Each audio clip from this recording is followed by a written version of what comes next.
right, everybody ready? We're going to call the order and going to give the invocation. Pastor Hunter, if you don't mind. Let us pray. Oh, gracious and eternal God, we thank you now for this day. And Lord, we thank you for your mercy as well as your grace. And we come now to ask that you would bless our coming, that your purpose in it would be achieved, and that all would be indeed according to your sovereign will. I pray your blessings upon this board as well as all of the staff. And we do it all in the name of our risen King, Jesus of Nazareth. And we all say amen. Amen. Amen. I pledge allegiance. I think I might get lead that. I might. I pledge allegiance to the flag of the United States of America and to the republic for which it stands, one nation, under God, indivisible, with liberty and justice for all. Roll call, please. Mr. True. Who's the secretary? He's not here. Okay, yeah, should handle it. Chief Carl Dunn, Here. Sergeant Connie Kurtz, Here. Dr. Derek Cole, en route. Miss Ingrid Payne, present. Rep. C. Denise Marcel, present. Miss Mary Washington, present. Attorney Stephen Schilling, Miss Pamela Mitchell, present. Councilwoman Carolyn Coleman, Present. Reverend Dr. Mary Moss, Reverend Donald Hunter Sr., Present. Attorney Jacqueline Nash Grant, Miss Geraldine Key, here. Miss Jerry Booker, here. And Attorney Jennifer Mozan. Present. Board Chair, we have a quorum.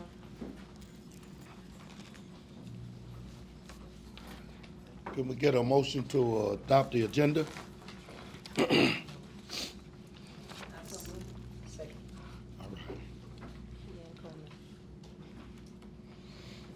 All in favor of adopting the agenda? All right, got any nays? No, all right. All right, we're gonna open it up for public comments. Any public comments? No? All right. No public comments. All right, gonna start with our action items. A, the certification of the Board of Directors meeting. Minutes. All right, the meeting of October the 24th, 2023, which was our last one, right? Okay. Can we get a motion to Accept the minutes. accept these minutes? All right, Second by yeah. Moved by C. Denise and second by Carolyn Cole. All right, all in favor of accepting these minutes?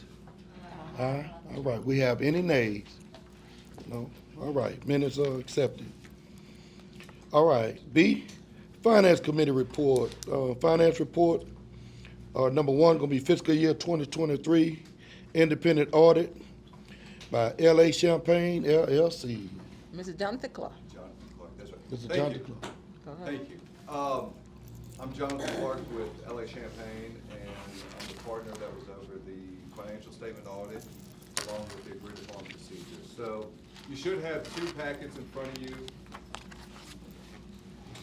And the big one is going to be the audit financial statements, and the little one is the agreed upon procedures. So what I would like to do is walk through the audit first, the financial statements, and then the agreed upon procedures, and just highlight some items that I think are important, and then answer any questions if there are any. So let's start with the big one. And I always like to begin by taking a look at the audit report, which begins right after the table of contents. This is where we issue our opinion on the financial statements. And you'll see at the top there in the opinion paragraph, I'm not going to read from it, but I'll let you know we issued a clean, unmodified opinion, which means the financial statements in here are presented in accordance with accounting principles generally accepted in the United States of America. So from here, let's take a look at those financial statements. If you turn to page 12, and I always like to remind the board that Council on Aging is considered a quasi-governmental entity, which is somewhat unique in the fact that they are organized like a nonprofit under the 501c3, but then they have been determined, and I marked this because I knew I would forget, an affiliate of a governmental unit, so then they're not subject to income tax or even tax filing at the Fed or the state level. So what you see here on page 12 is the balance sheet, which presents the activity here just like a standalone government would. So across the top there, you start with the general fund, and then you have the rest of the governmental funds. And on the far right would be the total of those governmental funds. So let's focus on the total column, and I'll walk down here. And we're on page 12. This is the balance sheet. So we ended the year with $1.3 million in assets. That's down 580 from the previous year. If you go to the top there, the most liquid asset is cash. We had $1,606,807, which is down $760 from the previous year. And then there in the middle, liabilities, we got $1,078,000 in liabilities. This excludes any long-term debt. We'll talk about that a little later. So we had $1,078,000, and the biggest section here is accounts payable, $594,000. That's down $200,000 year over year. And 60% of that's tied up in food vendors, roughly $350,000 of that payable. Right below that at $209,000, there's an accrued payroll and the related taxes. So there's a pay period that will run towards the end of June, which is the end of the fiscal year here, and then paid out early in July. So that expense is captured from there. And then 3 down, and we'll talk about this a little later too, is the accrued comp. Kind of gets lumped in the debt later, but $88,000, that's the value or the potential payable of unused vacation at year end. So, all right, turn 2 pages to page 14. Here is the income statement. Once again, the governmental funds across the top will be in the far right-hand column here, the total. We had total revenue of $14.4 million. That's up $700,000 from the previous year. And if you let's start at the top, and there's just 3 of them here I want to highlight. $3 million, the very first one, $3 million, that's up $100,000. That's inflows from the governor's office. The largest inflow for the agency is the property tax at $10.7 million. That's up $480,000 from last year. And then almost towards the bottom there, other, $240,000. That's up $170,000. We had 3 items. I went back and looked, and there were 3 items in there. We had some revenue come in for a COVID grant for some expenses during COVID, and it was just lingering out there, and they finally made payment on that. And then we had 2 new grants under Medicaid and LDH. They got lumped in there in other. Now let's get down into expenses, the outflows. We had total outflows of $17.1 million. That's down $2 million from the previous year.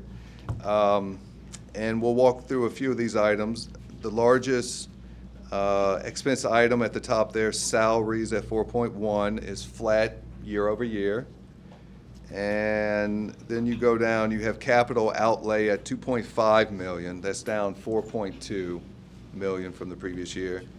And here's debt service, a new item here. Now the agency has taken on some debt with financing the building we're sitting in, and so we're going to have outflows of money that's going to be in this category, debt service. So we had principal retirement, that's payments on the debt applied to principal, $1.2 million, and interest expense, $360,000.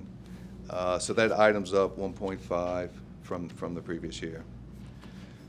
So inflows 14.1, outflow 17.1. We had a loss for the year of 2.6. Now this is before what's called other financing sources. Right below that negative 2.6. Those first 2 items what's operating transfers. So those funds I talked about, money will come out of one fund and go to another fund. A good example is the property tax money will come into the general fund. So you'll have a negative to take some of that property tax out and apply it to some of these other programs. So you got a negative and then a positive, and they're going to net out zero. So that has no overall effect. Then you go down, we have proceeds of $300,000 coming in from a line of credit, and then 1.9 was draws on the construction loan. So we had these other financing sources of 2.2. So you had a 2.6 in a net loss pre-other financing sources, 2.2. So you had a net charge to your fund balance of $439,000. So if you look at the bottom there, we started the year with $754,000 in a positive fund balance, and then we had that negative charge of $439,000. So we're down to $314,000 in a fund balance. All right, from here, we'll get into the notes. So if you turn to page 26, note E. Here's some good information on capital assets. We started the year, so the way this works, it rolls, it's a roll forward. So you start with the beginning balance, your additions, your deletions, and then where we ended. So we had 15.8, we had additions of 2.4, no deletions. So cost basis is the 18.3 in assets. Depreciation, so you're left with what's called net book value of roughly $15 million in assets. Below that, I'll try not to bore you too much on this because last year I think I did, there was a new standard that requires you to analyze your leases and come up with so a lease, like let's take that first one, Central Senior Center. You sign a lease to be able to use that facility. So you would look at the lease and go, wow, this you signed it, it generated what's called a right of use asset. You don't own the asset, but it's this asset that you have a right to use. So here's a list of the leases that were required to be reviewed and then capitalized. That ending value was $577,000. Now, the other piece of this, a lease not only gives you the right to use the asset, but then you're signing a lease and you have to make the lease payments over the future period of that lease. So then you book the liability. So we put an asset on the books and then we put a liability. So turn one page to 27. Now we'll take a look at some of the debt. Note F is the activity on the line of credit. So we had these 4 line of credits. The first 2 were with Hancock. Line of credits help smooth cash flow over the year. And so we had drawings on the 2 Hancocks, $500,000, and then those were repaid before year end. The next one, that's a line of credit with Currency Bank. That's actually a $1 million line of credit. That's that 300 we talked about earlier. We drew 300 on that, had an ending balance of 300. And then we have one with Guarantee 405 drawn, 405 paid back. So at the end of the fiscal year, 300 was outstanding on the line of credit. Note right below that, note G, we get into the long-term debt. Once again, it's to roll forward, so you see the 630-22 additions, reductions. Let's look at the 630-23 column. We had accrued comp, I talked about that earlier, $88,000. Here's that right of use liability that's offsetting those leases that we put on the books as an asset. And then you had the note payable and the construction loan. If you follow that one back to the 630-22 balance, we started the year at 2.6, and then there's additions of 1.9. That gets you to the 4.6 that the note is for. Then we had those principal payments on it, and we ended the year with a balance of 3.3. If you turn to page 28, at the top there, that note is continued. Here, you schedule out the payments on that debt over the next 5 years, and you can see right there in 2026 to 2027, the payments start to fall off. Some of that other stuff is tied into the leases, but that coincides with the expiration of the property tax. So, all right. I don't have anything else in the notes. There's a few more items. Turn to page 44.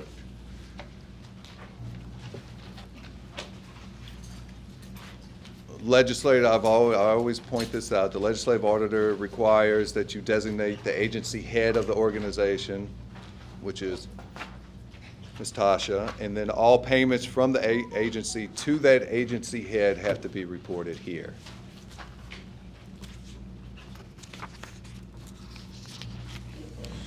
Then let's go to page 51. 51 is where we would report any findings, any significant or material findings that we had during the audit. There are no findings. And then if you turn to 52, this is where you follow up on findings from the previous audit. So last year we had 2 findings. The first finding was a thorn in everybody's side because that was something out of our control. It was tied into the old administrative building and the negotiations with the city parish to have a certain amount of insurance on it. And Buy that building back. say that? What? You have to buy that building back? Is that what she said? Oh, I said, what? We're not buying the jump, so we don't buy nothing else. Yeah, I did say that. Don't worry about it. Don't worry about anything else. Say what? Right. Yeah, sometimes the auditor doesn't pick up on jokes. We take it a little serious. So since we're no longer bound under that agreement, that fell off last year, and we're done with it. We had a issue with internal controls over the credit cards. That was rectified and did not carry forward either. So before we get into agreed upon procedures, if anybody has any questions, or we can come back to that. So we'll move, because you're raising your hand. All right, the agreed upon procedures. Legislative auditor requires these procedures to be done in conjunction with the audit. And what they are, what they are saying these agreed upon procedures are, is what they think is best practice. Okay, so they have broke these procedures down into 14 big categories, and then you have 31 steps under these big categories, and the steps are the procedure, the testing that we do in conjunction with the audit. And then we report our results on those procedures in this report. And the very last page, excuse me, we'll get to in a minute, is where management has an opportunity to respond to those findings. So the way this is laid out, because I don't want to go through all the procedures, I know you want me to, but I'm not, and I just want to highlight the other ones. So if you look on the first page, so the way it's laid out, one is that big category, which is written policies and procedures, and then you have the sub-step A, and even this one has sub-steps under the sub-step. So A, let's just walk through this one quickly, was written policies and procedures, obtain the policies and procedure handbook, basically, is what they're saying here. And then the little I said, go look in that handbook for some language on budgeting and the controls and process around the budgeting. And then results, there's our results. We had no results performing that step. All right, so let's get to where we had some issues. So if you turn to that last page. So in step 3A and 4D, so we had 2 findings. And if we take 3A first, so that's 3A triple little I. So if we flip back, I don't have page numbers on here, but step 3 is tied into the bank reconciliations. And then the triple little I said, okay, when you pick your sample of bank reconciliations, look for items. If that reconciliation has any outstanding item of 12 months or more, management, best practice would be management research that item. And then on top of that, well, kind of 3 things. They were aware of it, researched it, and then had documentation on their research and how they addressed it. So our sample of bank reconciliations had some items outstanding 12 months or more. There was no documentation that it had been researched. Management was clearly aware of it when we discussed it with them. They were fully aware of it. So best practice would be have a policy and procedure in place to make sure there's some documentation when you run across that again. So if we go back to that last page, procedures and protocols will be developed for documenting all research and steps taken on the 12 months. So that's going to be addressed. Then if we go to 4, so the big category 4 is collections, and then we're at DIV. And so DIV, this is collection, so this is what they feel is best practice. When the agency collects money, cash, it could be a check or cash, that once the agency has collected the money, it needs to be in the bank within 1 day. They say 1 day. And we had a random sample of, I forget exactly, maybe 5 deposits. Two of those came back where they were collected and then deposited more than 1 day. It took longer than 1 day. So if you flip to the last page, the agency has a policy that deposits will be made within 2 days, and they will be stored in a safe when they're here. So I'm not here, and the legislative order is not saying that you have to change your policy. They're saying best practice. They could say, we want it same day, they could write it wherever they want. So that would be a decision up to the board if we wanted to make some changes. The issue would be, as long as they require us to do these tests, more than likely, we're gonna have a finding in this section, and it would just be a repeat finding. Is that something new that they're requiring This actual step? The actual step? No, I'd have to look back if they did drop it down to 1 day. This procedure has been there. I want to say the 1 day may not be new if it's 1 day. If that was the case, then we would have had findings in it before, and we didn't have that issue last time. So I need to look. Maybe it was more than 1 day I was just before. wondering if it was something new that they. And they have changed these because it used to not be 14. They had it labeled different, and they rearranged it. And now I think they did that because they'll always say 14, but they'll put all these subcategories, and you'll end up doing 50 procedures or something. But no, that's I think they did change it, John. the length of time. They did, may I say, because in 2017, when we redid our policies, when they came in, we constructed our policies based on what they required. And it in may have been 17. that 2 days. So Yeah. that's So why we had the that- 2 days. Right. Yeah, we had 2 days. We said 2 days or no later than the end of the week, okay? But in 17, they had us redo our policies, and we did that, and they approved it back then. So apparently, this is a new change Yeah. Okay. for the That's- 1 day. I didn't never recall that it was 1 day, that's why I asked. Yeah. Thank That's you. kind of unreasonable. Yeah. in my opinion. Well, I think they give you that one little out if the bank's 100 miles or something, so. Because these are statewide, yeah, so your little towns and villages and stuff would have to follow it, but, But they do have something in there about mileage or something, right? if the bank is so many miles away from, That they- yeah. okay. Like it's in the country, yeah. All right. Thank you. I'm Thank- just interested in knowing. and No, I'm- that's good, I like the feedback, I'll so, go look at it. yeah. I have one question. Sure. Audits are basically for compliance and fiscal responsibility. So are you saying, based on what I'm saying, see in your report, there are no findings Findings. to it, which really are compliance?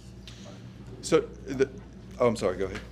So are you saying that at the end of the day, this agency, this board, can rest assured that if we were subject to a legislative audit, that we would be able to pass that audit, as you have so noted in this report? Yes, I think so. You know, so Well, okay, so, I don't know if you've ever been subject to an IRS audit, but the rules are so thick, if someone's gonna get you, they're gonna get you. And, in accounting, a lot of things are up to, professional judgment and interpretation, so, I feel very confident in these financials. That's what I'm looking at. Yeah, and, I know that there are different perspectives and judgments, but at the end of the day, the whole purpose of having an independent auditor is to be able to comply with the funding sources that are invested in this agency. That's right. all. That's Make right. certain that this will meet the letter of the law as it relates to legislative auditors. absolutely, yes, yes. And I can say this is the first time in the major audit, we don't have any findings, so kudos to the finance right, team right, for right. that. Yes, Yes. yes. Yep, and because normally it's just the one about the building leases, so now that's finally gone, so. Right. This is our first fully clean audit, so we really excited about it as it relates to finance. Yep. Can't get so excited about finance. That's right. Pass on to the finance team. Yes. So do we need a motion to accept They have to I'll make sure he was finished. Oh. Any other questions? I'm done outside of that. All right, can we entertain a motion to accept the financial report as given? All right, first and second by Ms. Mary, first by Karen. All right, all in favor? All right, we got any nays and objections? No, all right, we pass. All right, move on to the East Baton Rouge Council on Aging succession plan. So we gotta do the financial update, Ms. Frank, do that first. Okay, financial. Okay.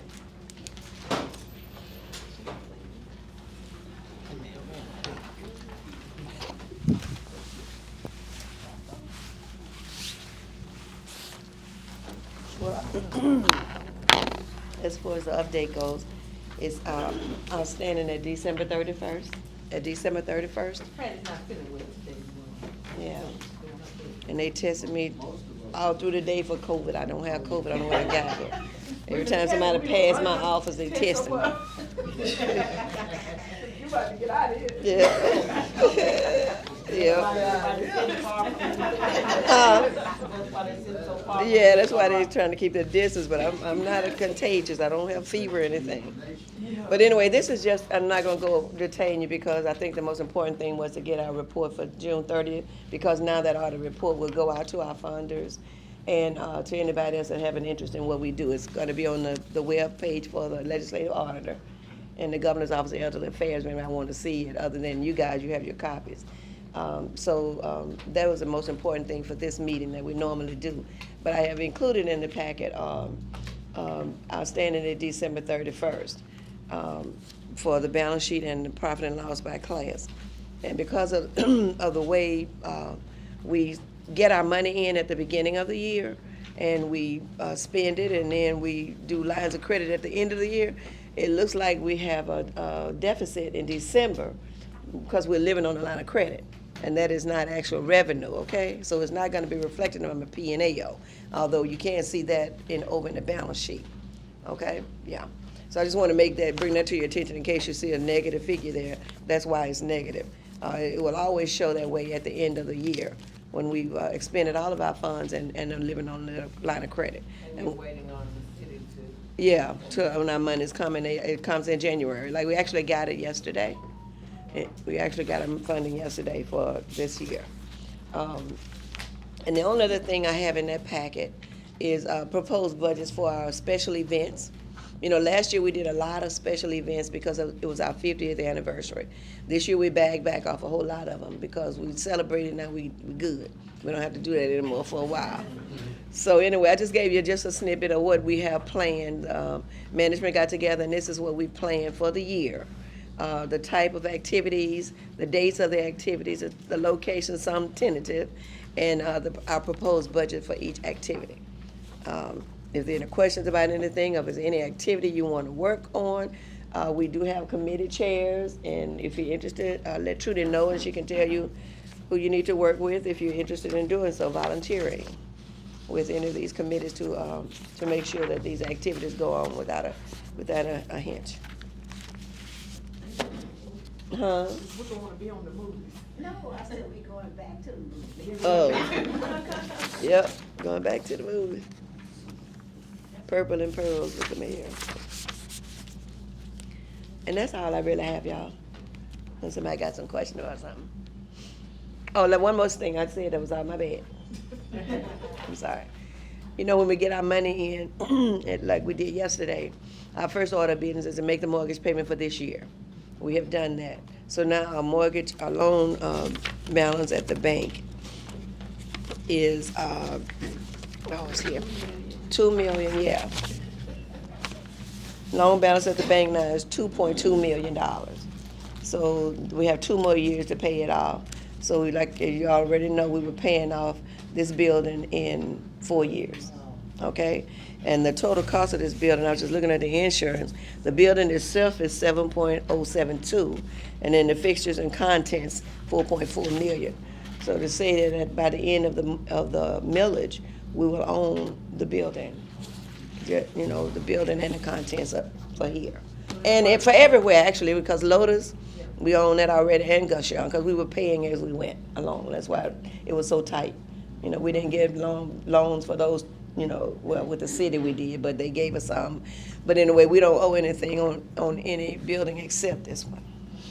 Okay? On top of that, we paid 3.3 million in liquid assets in cash over during the construction, in addition to the construction loan. Right. So that's why we only owe 2 million now. As of yesterday, we only owe 2 million, and we're gonna have it paid off before it's time for the millage. We'll be paid up early. Yeah, because normally a building like this, I think you would finance it anywhere from 15 to 30 years. Yeah. You know, so if you ever wonder why I be saying no, because we don't have any money, that's why. No. Yeah, that's why, okay? I think we've all heard that one. Yeah. No. Yeah. All Okay, right, that so completes my entertain report. a motion to accept the financial update. All right, moved by, C. Denise, and second by Reverend Hunter there. All right, we're moving to C, y'all, the East Baton Rouge Council on Aging Succession Plan. Meaning the administration, we went to a statewide aging conference with our oversight agencies, being the Governor's Office of Elderly Affairs, the U.S. Department of Health and Hospitals, Administration on Community Living. They were in the house, and they asked us all to create succession plans for the administration.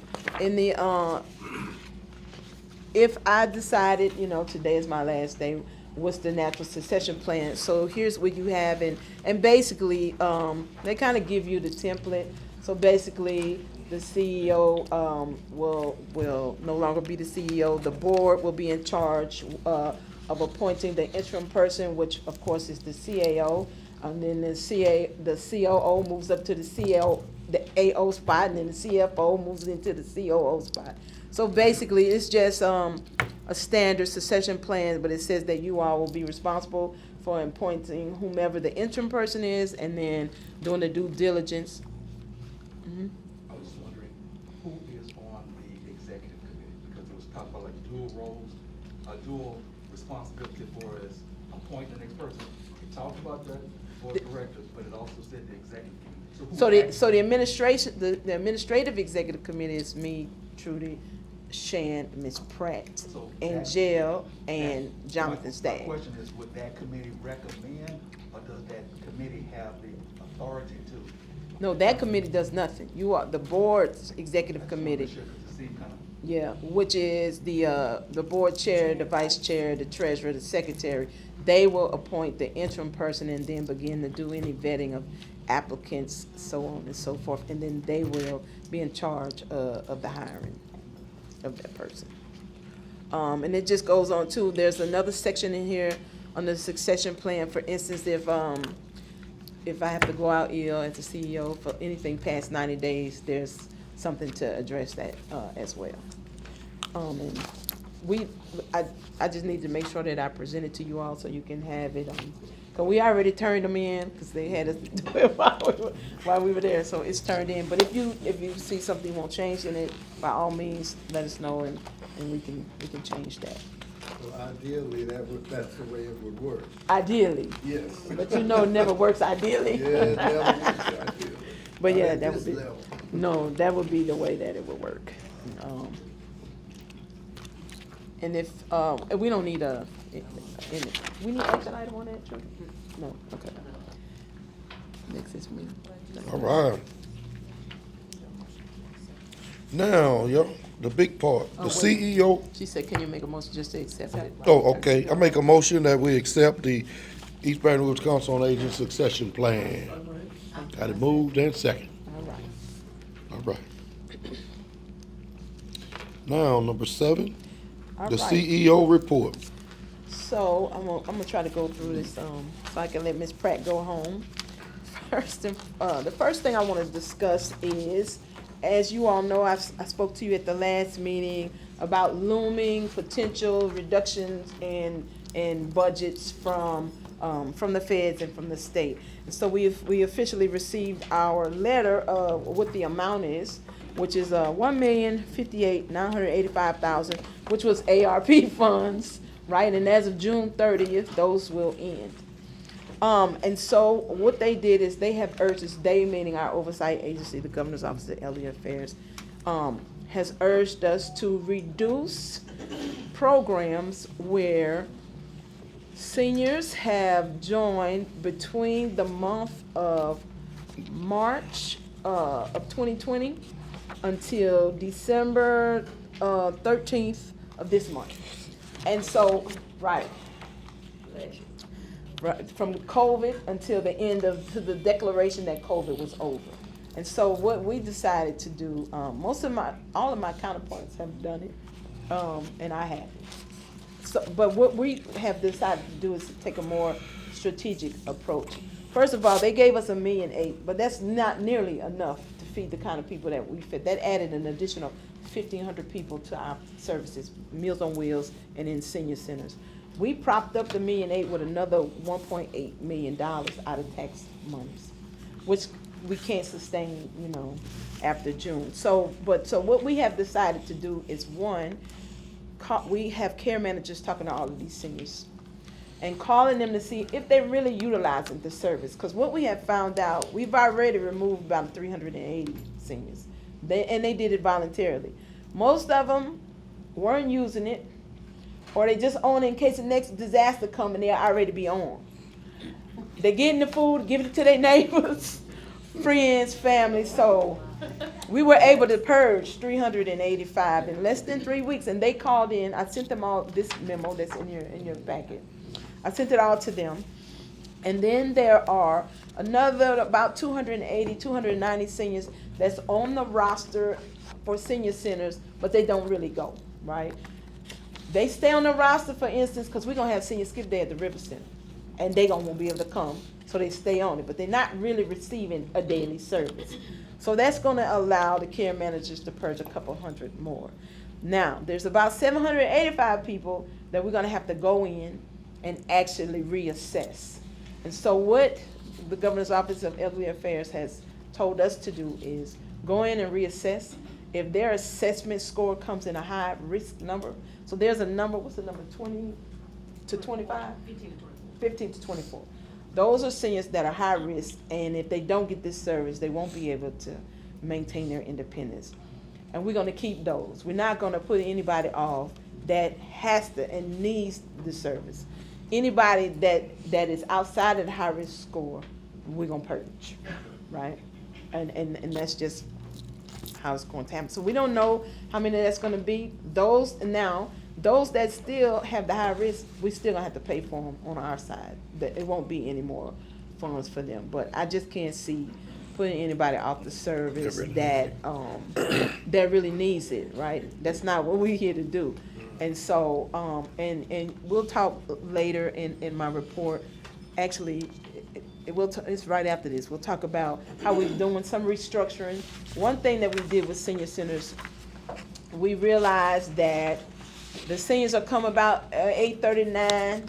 They're gonna play a little. They're gonna do their stuff. They're gonna eat their food, and by 1:30, 2 o'clock, they're ready to go home. But we were staying open at 4:30. So if we can, the senior centers, the rule is you only have to stay open 4 hours. 3.5 hours for activities, 30 minutes for the actual congregation. Senior centers are actually called congregate meal sites. And so the congregation is the time that you sit and eat and fellowship over a meal for 30 minutes. So we decided one way that we can reduce some costs is across everything, being the facilities, the utilities, and some staffing. We going to close at 1:30, 2 o'clock. With the exception, if you have to have between 15 and 20 people in the facility in order to be an actualized senior center.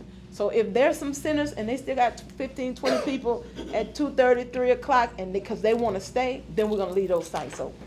But we've already determined out of our 22 locations, there's only 4 senior centers that have seniors after 2. That's Antioch, that's Lotus. They don't never want to go home over there. Charles R. Kelly and Butler. Butler Center, they don't go home neither. They stay all day and all night. She's in all night.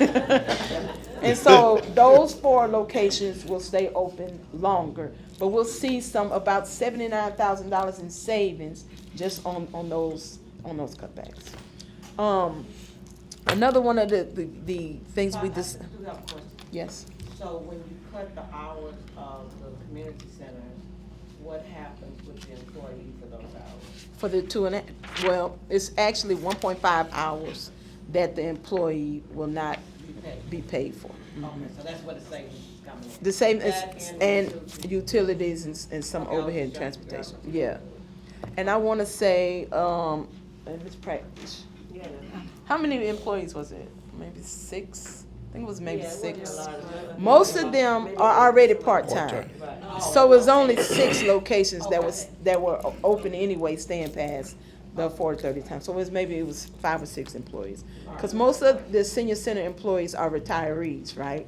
And so they don't want to work all day and they don't want it to affect their social security, okay?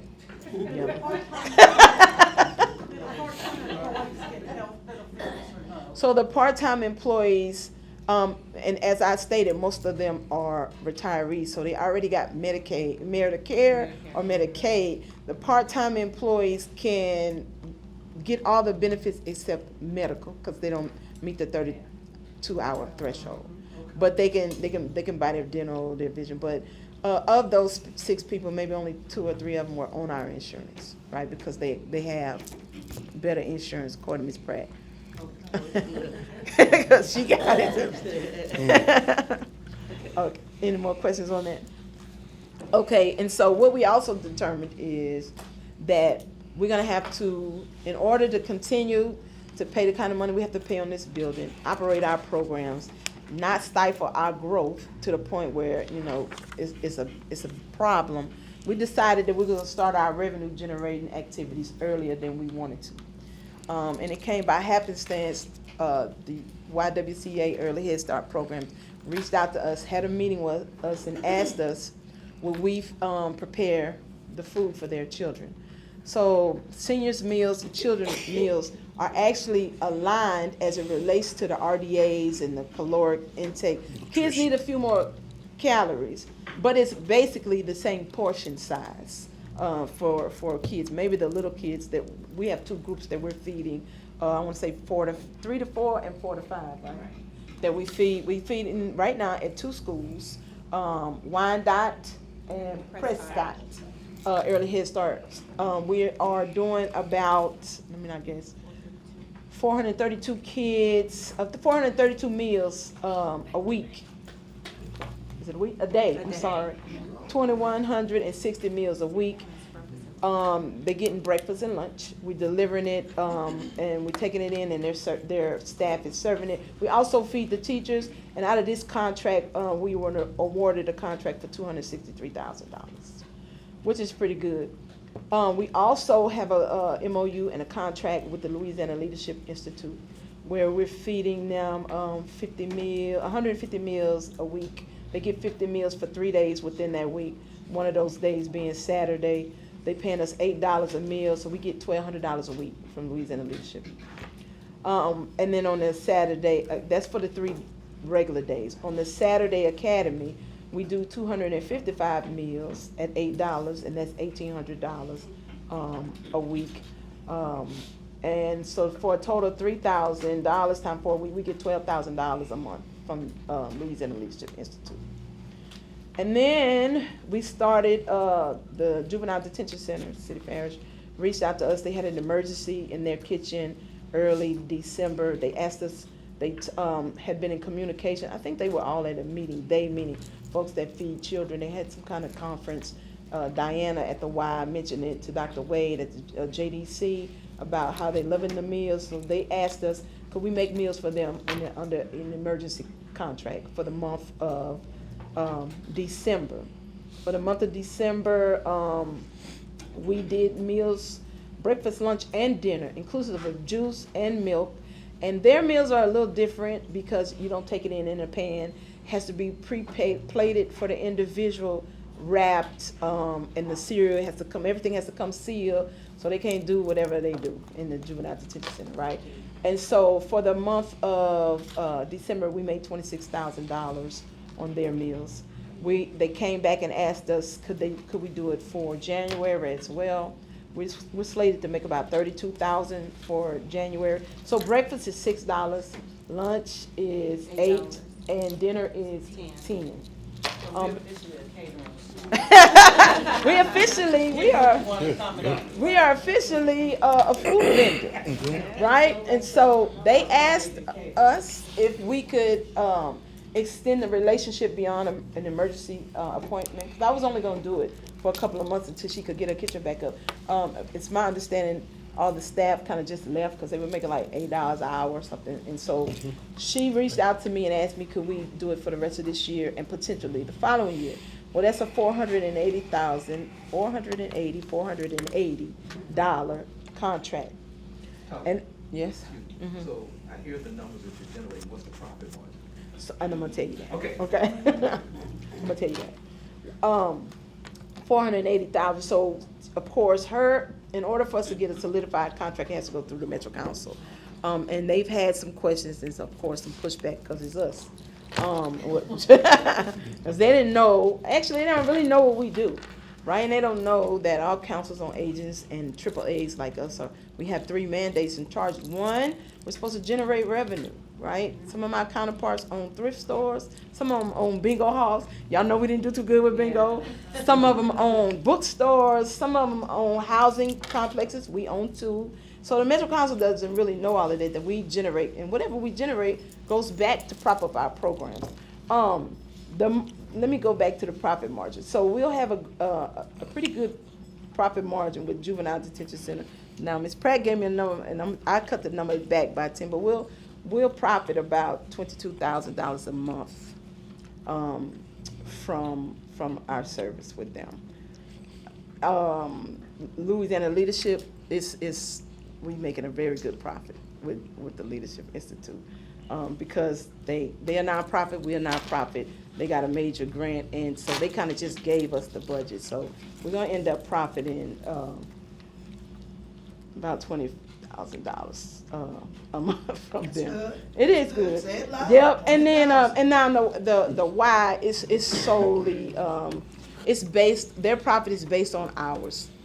Basically what we get for meals, I want to say, and I don't have the exact amount for the why, but it's a marginal profit with them. It's more of the service because we're similarly situated, governmental entity, quasi-governmental entities, and so I don't have the exact amount on the sheet, so I don't want to guess at it.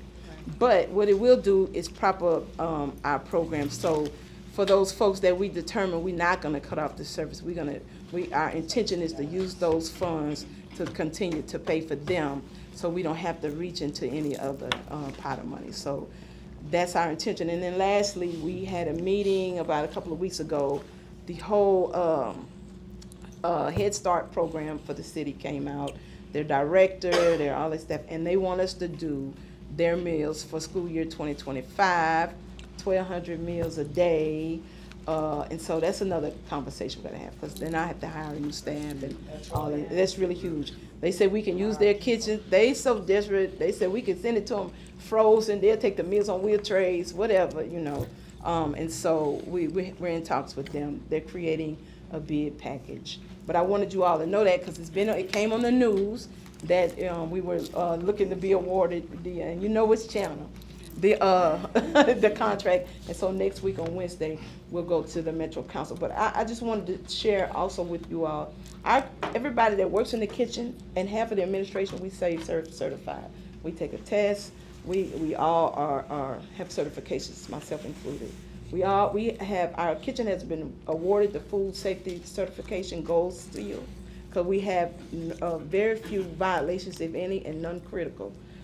We have also been afforded our food retail permit to operate by LDH. So if we want to take our meals and put them in Walmart, we can. If we want to sell them like Hello Fresh, we can put a freeze out and we can. I got people calling, their family members calling and ask to buy the Meals on Wheels box. And then lastly, we have our food manufacturing permit from the FDA. They sent out the people, they did an inspection, and we have our permit from the Food and Drug Administration. So we truly can do what we said we were gonna do with this kitchen in the first place. We didn't build it just for us. Also, because this building is generated by its own generator, and we can power up this building, and we can power up 1701. We are truly disaster certified to cook for anybody. If I wanted to sell disaster meals to the Red Cross, I could, right? We could. And so part of this plan was so that we could make sure that we have a revenue generator in case we don't have the reliance on the millage in 10 years. And it's my prayer that our work and what we have done will speak for us, but if it doesn't, we're not gonna fall out, because we own everything we got, and we'll just transition into, doing what we need to do to make money for the agency. Any questions on all of that? So anybody who feels like they wanna go and visit the great folks at the Metro Council, you feel free to come with us on Wednesday. But the difference in this appearance and previous is that they asked us, we're not looking for anything from them. If they don't want us, we just press on. I was telling the councilwoman, the folks at the 3 o'clock project that does all the meals for the charter schools have asked to meet with us through the Wilson Foundation about doing their meals. And so, I mean, we could be selective if we want to. But we made a commitment to JDC. I think it's worthwhile. I think those children, even though they're in the position they're in, they should deserve a good meal, right? And they deserve to be treated like people and not just given anything. And I think that's what the problem has been in the past. And so it's our charge to try to help them. Yes, ma'am, you got a question? Okay, with all of that said, do we have to hire more staff? Well, currently, In the kitchen, what you know, help. we did is we had 3 members that we put on these, we call them special projects, and it's 3 folks that are doing these meals here. Now, if we take a JDC on full-time, we'll probably get a couple more people, and that'll solely be transportation, because these folks love to cook, they loving what they're doing for them, but making sure on weekends, because we 8 to 4:30.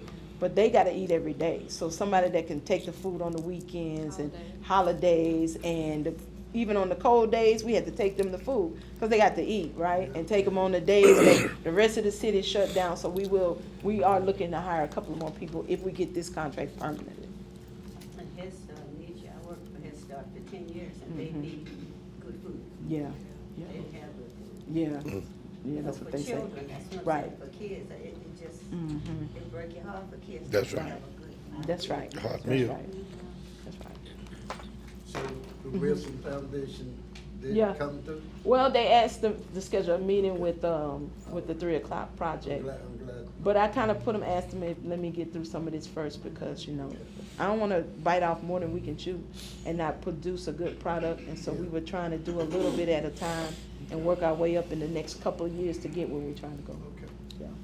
Mhm. And then I have to say that I hope that when you present to the council, Mhm. that you give all of that good stuff that you just shared Okay. with us today. Okay. The council have been invited to come, but when folk don't want to acknowledge that good stuff is going on, they stay Right. away, they stay Right. back, but they have been invited to come and just see the kitchen in there. Yeah. That's not just a sink, Right. two-side sink up in there. Oh, no, that's a serious kitchen. No, That's that's- a yeah. serious Yeah. kitchen, something Yeah. they've not seen. And so as long as they can stay away, and then there are a certain group that's stirring up this thing with some erroneous numbers that have been given to them. And so that's where all of this is coming from. So just wanna let you all know, so when you hear that foolishness, that's just what it is, foolishness. And then we must understand, look at the population that we're talking about. Right. So let us not be blinded about this thing here, Yeah. y'all, of the population that we are serving. Sure. And so I say kudos to you and your team for what you're doing. All right. And you come ready. Yes. They love PowerPoints. Okay. So, yeah, come ready with one. All right. And letting them, even pictures showing Yeah. your facility here and letting you know that you're qualified, that you're Right. not cooking out the back of your car. Yeah, okay, Certification yeah, is huge. yeah. That's correct. We'll put the certifications on the That's PowerPoint. Real big letters. Yeah, okay, all right, okay. Any of them come to No, No. Yeah, me. Yeah. Councilman. Yeah. Yeah. No, and they've been invited. I even On said multiple to them occasions. that they needed to come. Y'all need to come and see. But everybody in here knows that there are certain entities that they knock against. Yeah. And so when they start their knocking, I said, well, I recommend that you go over there and you see Do your what is own, being your own done, research, that's right. what they are doing, and then even just look at the kitchen back there, and y'all gonna want it. Yeah, y'all gonna want it. yeah, okay, But no, not, yeah, not one of the Right. others. no. And all right, Yeah, she been here. Councilman Banks has been here. I don't know Yeah. where you be, but all right. Hasn't she been here? Yeah, she came here. Yes. Yeah. But not too many. Right, yeah. Get on her. Oh, no, no, she ain't been here. Yes. Trudy said no, As she we ain't sit been. on this board, that's what we need to do, is get on your council people and invite them to come and see. You know, that's part of what He we been on here. here for. Forward, that's Yeah. right. So you need to get on both to That's come right. and see That's right. what goes on all around for our seniors. Know how you do. 'Cause I can come and get one of these apartments, I am of age. That's right, that's right. Sure. Okay, there's no more questions about that. So the next thing is, we have on, next week, and I was gonna see if Chief could be here, the Governor's Office of Elderly Affairs with the new administration, and about, it's gonna be about 15 people, the Council on Aging from New Orleans, the Council on Aging from Lake Charles, they're coming to take a tour of the building. They all wanna see the kitchen, because they all wanna do the same thing, right? So it'll be about 15 to 20 of them here, You know taking the approximate tour. time, approximate time. Yeah, I got the time. What time is it, Sharon? At 11. 11:30. 11, yeah. okay, I put We'll 11 see you on call it. everybody. But yeah, they're gonna come and take a tour, and we're gonna walk them through the process. Coming with me. Yeah, and then we'll get a quick update about the 2 Lotus Village projects from Ms. Janice. Hello, everybody. Hello. Hello, Ms. Janice. You know, I'm always excited about Lotus Village and our projects. In December, early December, December 14th, the Bond Commission met. And the purpose for the meeting, well, they meet monthly, but at that particular meeting, they were actually discussing those projects that were awarded but not authorized yet by the Bond Commission. And so the decision was that, okay, if it's not been authorized, that means the funding is not in place for them, simply because the state over committed money for these projects. So simply, how does that impact our projects? Well, for Lotus Village at the Lake, those projects, that particular project that was actually listed in priority 1 has now been moved to priority 5. And so there are only 5 priorities, so it's from 1 to 5, what does that mean? What is the impact? The impact is $7.184 million now resting in priority 1. However, we do have $1 million, resting in priority 5. However, we still have $1 million that is actually, we consider that, or they General consider, funds. that those are reoccurring funds, so that will not be touched. We still can continue to work up until $1 million.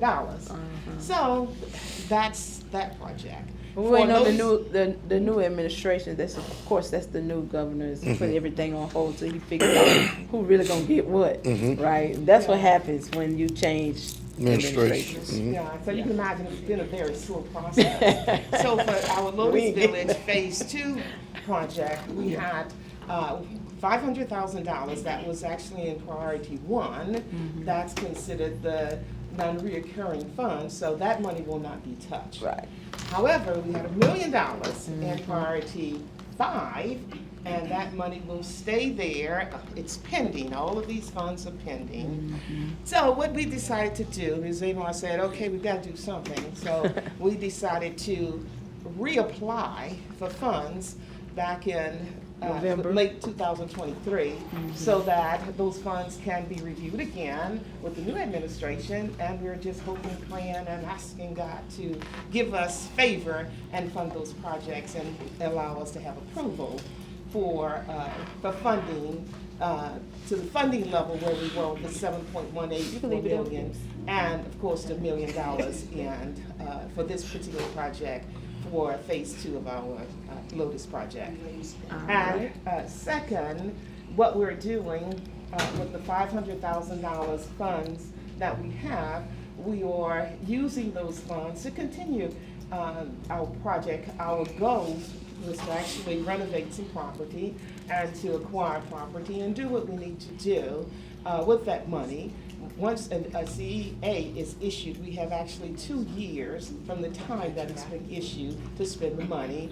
So, but facility planning and control must approve everything. They hold your hand and they walk with you and they slow you up and all of those kinds of things. And that's okay because it's their money, right? Right. So we have actually made a request because 25% of all the projects must be funded, it's a 25% match, and we must come up with that match. So one of the things we've been working on is identifying property that we have that we will ask them to consider and match, so that once we get started on the projects that's on our plan, we will not have to come up with some additional money. It's looking good. Yeah. We're gonna always be optimistic, but we do know a change in administration, it slows things down, Yeah. but it won't slow us down. We're Right. going to continue to look for some additional sources of revenue. So for those of you who know of any funds that you just wanna throw our way for Won't hurt housing, anything. we welcome you with open arms. So thank you very much. Thank you. All right.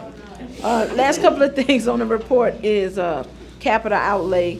We have one bus that is coming in from the state. It's already been paid for. We're waiting its arrival. And we will begin, we have to purchase a couple of vehicles. Some of our vans are 10, 12 years old. The motor's about to flip over, so we'll be buying two, I think it's two vans. And then across the street, we're gonna try to start working on this the parking lot that's across the street. We already have the fence material in. They're gonna fence it off, and then we're gonna go ahead and probably try to get it concreted so that, you know, your car won't get stuck in the mud. So that's on the capital outlay. And lastly in your packet is the calendar of events. And we already talked about some. Save the date. I want y'all to save the date for Senior Skip Day, because it's going to be 2 times greater than last year. Uh-oh. This year's entertainment is Cupid, Mr. Cupid himself. Yes. He's going to teach all the seniors. So for the next couple of months, we're going to be learning the flex dance. And he's going to put us in a video doing the flex. And we're going to do Cupid shuffle and all that great stuff. So take off that day. If you're going to work, take off. Because Senior Skip Day is like none other. Right? And we at the River Center this year because we blew out the mini dome. You know, it was a backup for emergency. That's right. But we had seniors, I think they was hanging off the rafters in the mini dome. It was seniors everywhere. So this year we in the River Center. We also are gonna be doing something with some stuff with STEM NOLA in the upstairs room, teaching seniors how to do STEM and technology and robotics. We're gonna also be having, our food vendor is gonna be doing, of course, healthy cooking demonstrations, and we're gonna have healthy food stations and fresh fruit and vegetables, just the whole 9 like we do for Senior Skip Day. So y'all get ready to get your vitamins, and we want to see you for Senior Skip Day. And then that's it for me, Chief. That's it? All right, sounds good. under new business, we just need to do this and that's it. All right, y'all, under new business, we wanted to, I think everybody got in their packet already, the schedule of holidays for all of the employees Yeah. for the Council on Aging. So we can get your approval for the holiday schedule? All right. All in favor? All right, we got any nays? No nays, it passed. Motion to adjourn. All right, I entertain a motion to adjourn. So I can go cook for my babies, Miss, so I go cook for my babies, Miss Booker. Second? All right, got a second? Yeah. All right, meeting adjourned.